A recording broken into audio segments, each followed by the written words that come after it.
Cool. So hi, everybody. We are re-recording our masterclass from Monday because in our excitement and Monday evening, we forgot to hit record.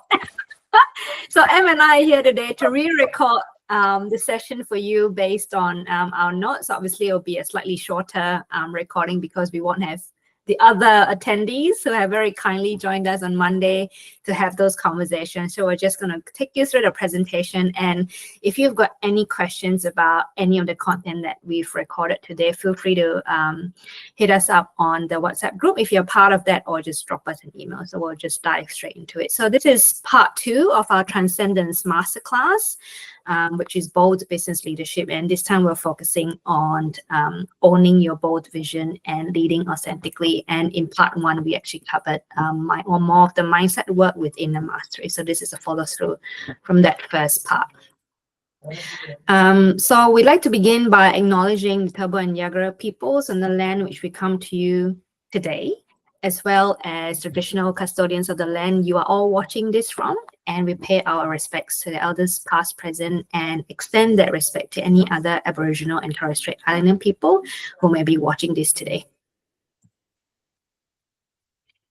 So for those of you who don't know us already, so I'm Ali and I have Magnus, my co-founder, on the other side of the screen. So we are the founders of the Women of Color Founders Network.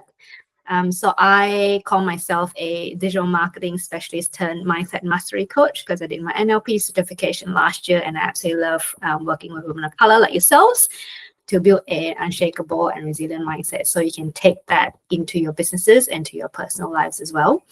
And I'll throw it over to Em to give a quick introduction about who she is and what she does. Hi, I'm Magnus, a strategic marketing consultant focusing on blind spots, identifying and addressing blind spots in marketing systems. I am also a leadership and executive coach focusing on identity and visibility within the Women of Color Founders Network. Awesome. So just as a quick overview of what the Women of Color Founders Network is and what we stand for. So we actually started as an online storytelling platform that amplified the stories and voices of women of color founders, not in just Australia, but globally as well. And we're very excited to say that since its inception about 2.5 years now, and the network has expanded beyond a storytelling platform. This is a space where we want Black and brown women to come with us to co-design, build, and lead businesses that they have built, and they want to run with their bold vision, with real strategy, and of course with a powerful community behind them. So we cover everything from mindset mastery to personal brand and marketing, because Em and I have got lots of experience when it comes to brand and marketing. So we want to share that expertise and experience and skill set with everyone else out there who's looking at building and growing their businesses. So we have everything that you need basically from startup to scale up. So anything that you need from starting up to scaling to 6 to 7 figures and beyond.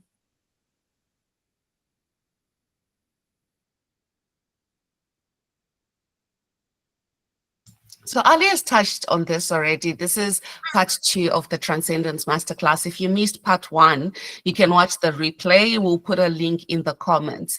And in part 2, we're stepping fully into who we are choosing to become. And we're not designing a version of ourselves that's more palatable to others. We're anchoring into your power, the version of you that's clear, direct, grounded, and not here to perform. And we're going to start with a brief grounding.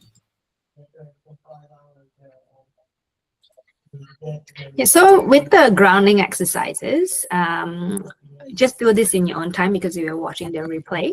So really get comfortable and get rid of any other distractions. And also for those of you who have a copy of the workbook with you, please go through the workbook as you're watching this replay as well, because there's some really powerful exercises and reflection exercises that you will take with you along the way.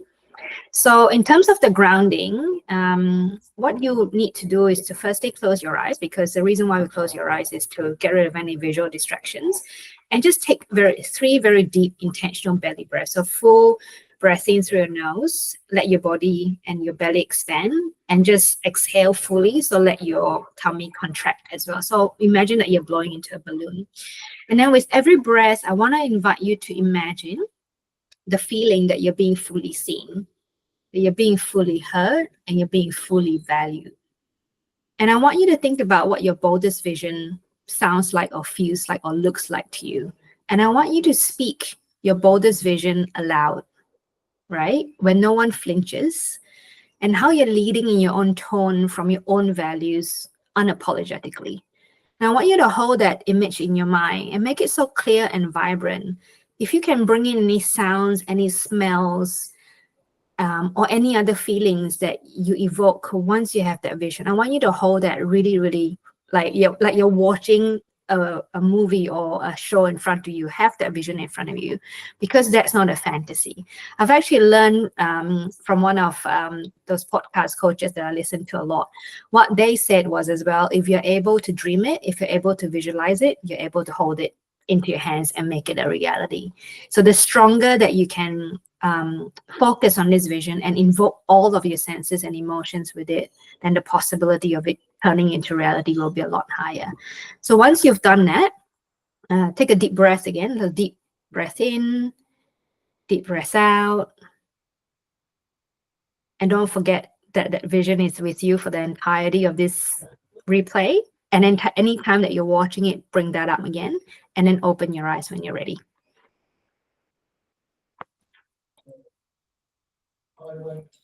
Thanks for that, Ali. I always love the grounding exercises because they help me focus on what we're doing and help me to be a bit more present than I would ordinarily be if we just jump straight into it. So we're going to be talking about owning your bold vision. What does that mean, and where do we start from? It all starts from defining authenticity through an intersectional lens. I'm pretty sure most of us are, this is one of the words that has been overused, misused, and amplified in ways that lead to it really losing its meaning. But authenticity for women of color is not simply about being yourself. It's about choosing visibility in systems that were not defined or designed with you in mind. It's about honoring your cultural wisdom, your voice, yes, that means your accent as well, and leadership style as a strategic strength, not a barrier to success. It's also about refusing to erase the part of yourself so that you're seen as capable, credible, or professional. Mainstream leadership advice often defines authenticity through a narrow, sanitized lens, one that still centers whiteness, masculinity, and corporate conformity. And for us, Black and brown women, migrant women, working class women, authenticity is more layered, it is more political, and more powerful. The dominant narrative will say, bring your whole self to work. But what it doesn't ask is, which parts of myself are actually welcome in this space? What have I been taught to hide in order to feel safe? And how do I lead honestly in spaces that haven't made space for my true self? That's the real work. That's where we begin. Intersectional authenticity is about self-definition. You get to decide who you are, not the stereotypes, not what they say you should be on LinkedIn, not legacy leadership models that are built on exclusion, but you get to decide, you get to choose. Authentic leadership means speaking in your real voice without shrinking it for someone else's comfort. It's building a business or career that reflects your values, not just what's impressive on paper. It's leading in a way that is recognizable to your community, your ideal market or audience, your culture, and yourself. In part one of the masterclass, we learned how to unlearn limiting beliefs, inherited beliefs, and how to reframe failure, and how to leave behind the stories that no longer serve us. That was the groundwork. And now we are moving to what's next. That's owning this bold vision that you have. But in order to do that, it starts by leading with authenticity. When you don't own your vision, here's what happens. You let others define what's realistic for you. You build a business or career around someone else's dreams or version of who you are. And you spend more time making others comfortable than backing your own clarity. You stay invisible while others with half your brilliance get seen, get booked, and get heard. This happens every day to women who second guess their goals and silence their instincts or wait for permission to go big. The world benefits when you play small, but guess who loses? You do. Psychology calls this self-limiting behavior, and it often stems from learned helplessness, where repeated barriers, bias, rejection, create the belief that ambition is unsafe. So in order to be safe, play small. So you stop reaching, you start lowering your standards, and you make yourself more realistic to avoid disappointment. But here's what research will tell you. High clarity goals lead to higher performance, and visionary leadership builds trust, motivation, and team loyalty. Bold founders attract stronger support and resources. So the bolder you are, the more you attract people that are actually aligned with your vision. Because owning your vision is not arrogance, it's your responsibility for building the legacy you want to build. So what do you do instead? Well, you have to start by saying the vision, this big, audacious vision that you have out loud, even when it feels risky. Remember the grounding exercise. It's redefining success on your own terms, not your family's, not LinkedIn, not the people around you who are telling you how to play. It's building strategy that's based on your vision, not fear. And it's surrounding yourself with people who don't ask, are you sure? But people who ask, what's next? Albert Bandura's social learning theory reminds us that what we see, we mirror what we see, and we are rewarded by that. So if only visible leadership is exclusive, hierarchical, and white male-centered, we learn that's what works. So we adapt, we dilute, and we perform. But leadership that requires you to erase yourself is not leadership. It ends up being performance. And you end up assimilating, which means you're losing part of yourself that will benefit and that will help you achieve this big, audacious goal. And the cost to that is exhaustion. It's inauthentic relationships. It's lost innovation. You can't lead creatively while you're performing for survival. Authenticity, true authenticity, is your leadership edge. So authentic leadership looks like using your real voice, even if it breaks the mold. It's scary. It's scary to do that. Naming your cultural knowledge as business expertise. So not hiding and not dismissing your global expertise. Setting unapologetic boundaries rooted in your values. Leading in ways that honor your ancestors, your family, your community, and future generations. During the week and in your worksheet, if you don't have a worksheet, let us know, send us an email, and we will send it to you. But we want you to spend more time reflecting on this. What does authentic leadership look like for you in your business, in your life, in your career? How does it honor the values that you have, your heritage, and your boldest vision? You don't have to lead the way you were told. You get to lead in a way that makes room for your voice, your culture, and your values. That's how you design and embody your audacious, bold vision.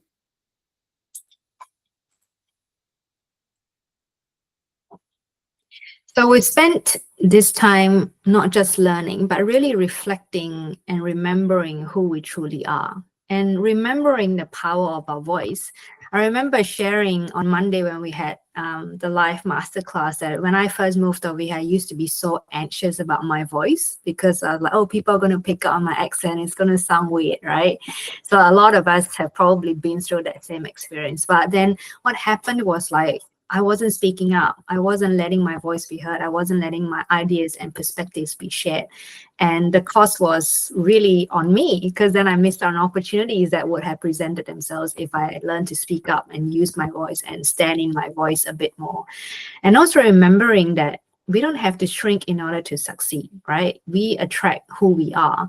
So if we want to keep playing small, then those opportunities are not going to come. You know, people are not going to come to us to ask us to collaborate or offer us promotions or step into higher roles in our corporate careers. And that leadership for us doesn't begin with a title, it begins with truth. Because how I like to define leadership is who you show up in every aspect of your life, right? Leadership is not a CEO title, it's not a CMO title, whatever title you would traditionally define as being a leader. You can be a leader in all aspects of your life. So it really is defined to me as how do you show up as your true self in every aspect of your life, not just in business, not just in your career, but even in your relationships, in your personal relationships, in your home, in front of your children. That's when we are all playing a leadership role. So now I would like to invite us to move from reflection into action, because nothing just exists in theory, right? Because if we keep everything just between the gray matter that is in our ears, nothing is going to get put into action, and that's not going to become reality.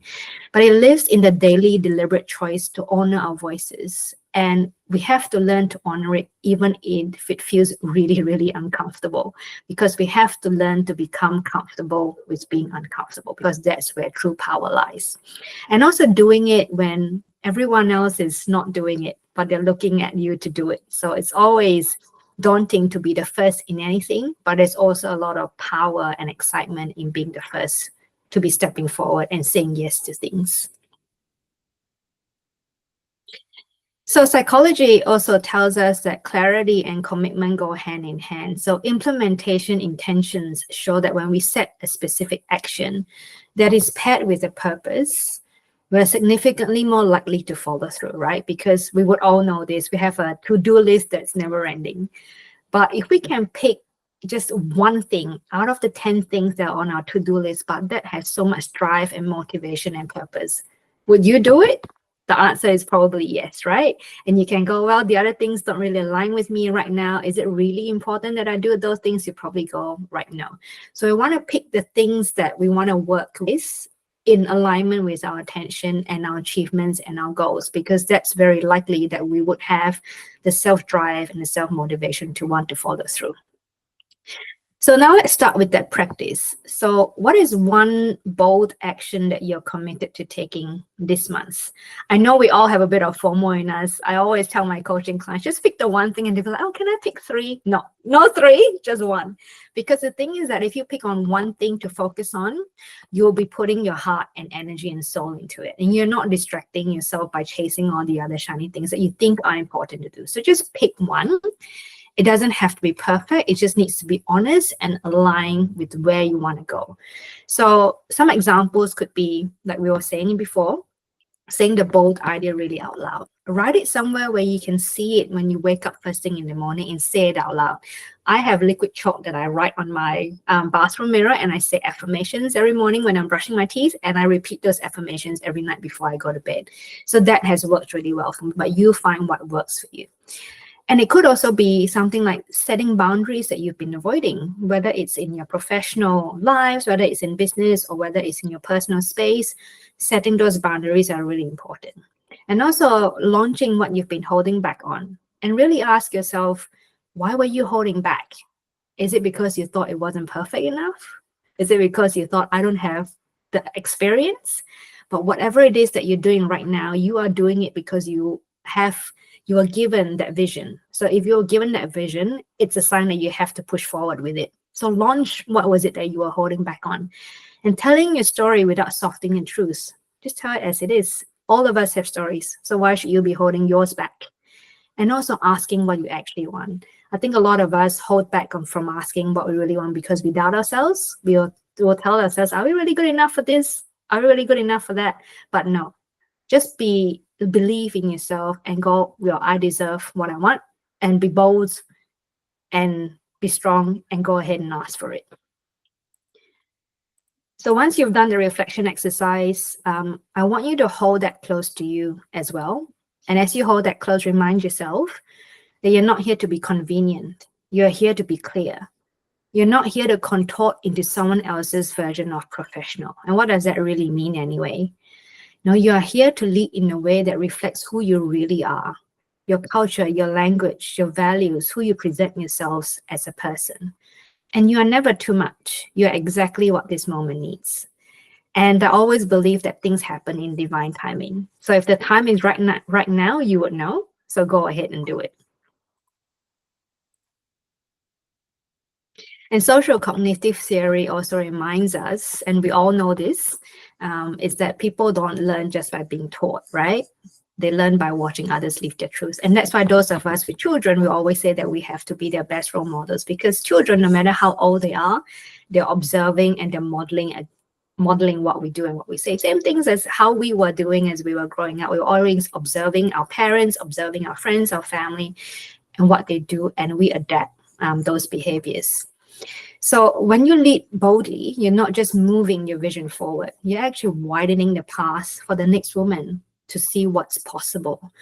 And we are here to build bridges. We're here to close gaps. And one of our favorite quotes is by Maya Angelou. She always says that your crown has been bought and paid for. And the only thing you need to do is to put it on your head and wear it, right? The hard work has been done. You just need to put it on your head and wear it. And let this be your reminder. This next step is not about proving your worth, because there's nothing to prove. You are worthy. There's absolutely nothing you need to prove to anyone or to yourself. You are worthy. And it's about acting the leader that your identity demands of you.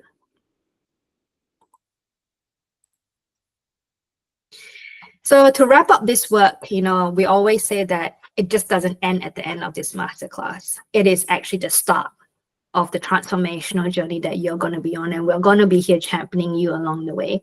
Today was about ownership. It's about your story of your leadership and of your bold, audacious vision that you no longer need to justify to anyone anymore. And I would highly encourage you, if for those of you who have vision boarders, put it onto a vision board this weekend. Go tear out magazines or however you want to do it, write it out, put it somewhere where you can see it every day and every night, and remind yourself and say it out loud boldly. Because knowing who you are is one thing. There's one thing to know, but then there's a lot to be said about actually living it boldly and consistently. That's where the real work comes into play. And the good thing is, it's not work that we need to do alone. And this is why Em and I built our Women of Color Founders Network community, because we want to be here for each and every one of you. We want to be here to champion and support you and to hold your vision when it's heavy, because sometimes we do let things get the better of us and we start to doubt ourselves. But we are here to support and remind each other that we are powerful and that we're worthy of that big, bold vision. We're also here to challenge you when you start shrinking again, because, we're all guilty of that. We like to default to old ways of thinking and doing, but we're here to lift you up when those moments start to creep into your head, and to remind you this is not about performance. It's about power. It's about power that's already rooted in your own identity, your integrity, and your intention. So our invitation to you is, if you haven't already, join our WhatsApp group. It's called In Conversation, because we want to keep the conversations going after the master classes. And it's a space for us to encourage one another, to support one another. And it's also another avenue for you to keep up to date about any upcoming events, master classes, networking opportunities that we'll be holding along the way as well. And last but not least, we are very excited about our next upcoming masterclass in October, and it's a powerful one. We love Sarah. We titled the masterclass Visible by Design. It's all about building a bold social media presence. And Em and I met Shara earlier on this year, I think, at the International Women's Day breakfast. And we had amazing conversations with Sarah. We all met up with her for lunch, we had coffees, and we have not stopped the conversation there. But Sarah is a consultant. She's a speaker, creator, and model who brings a bold, lived experience lens to visibility and inclusion. And Sarah started her consultancy as well as Nobility, and her strong online presence. She challenges norms, builds confidence, and drives meaningful impact. And Sarah's approach is all about having visibility that's grounded in truth, presence, and power. And we're so excited to have her lead this session. And this one is for every woman of color who's ever felt pressure to play nice, to stay quiet, or wait her turn, because we're done with that. We're not the sweet, nice girls anymore. We are the bold, powerful women, and we're here to, lead with strength. So we'll be talking about strategic visibility that doesn't rely on performance. We'll also be covering things like getting paid and recognized without erasing ourselves or shrinking, how to navigate visibility when it feels vulnerable or risky, because a lot of us have that moment where we go, should we put ourselves out there on social media? So Sarah is here to teach us how to do that, because Sarah does that brilliantly on her Instagram account. And also, I want to talk about mindset blocks, but most importantly, we do want to give you some practical tips that you can take away after the session. So tips on how to write impactful headline and bio on LinkedIn, TikTok, and Instagram, and lots more other. It's going to be a jam-packed 75 minutes, but there's going to be so much gold in there. So save the date. And you will also get an email with the registration page because it's already up. So we'll hope to see you there. We'll actually include that registration page in this same email that you're getting the replay on, so you can start registering for Sarah's session, because it's going to be an amazing one. And that's it for us, because this is a replay. We had our Q&A. So no Q&As in this one. But again, if you do have any questions, insight, or reflections, please join the WhatsApp group, because Em and I are always in there. We're here to answer questions and help you along the way as well. So thank you again for watching. And if you've got any feedback or any questions, just let us know. And we look forward to seeing you at our next masterclass. Bye. See ya.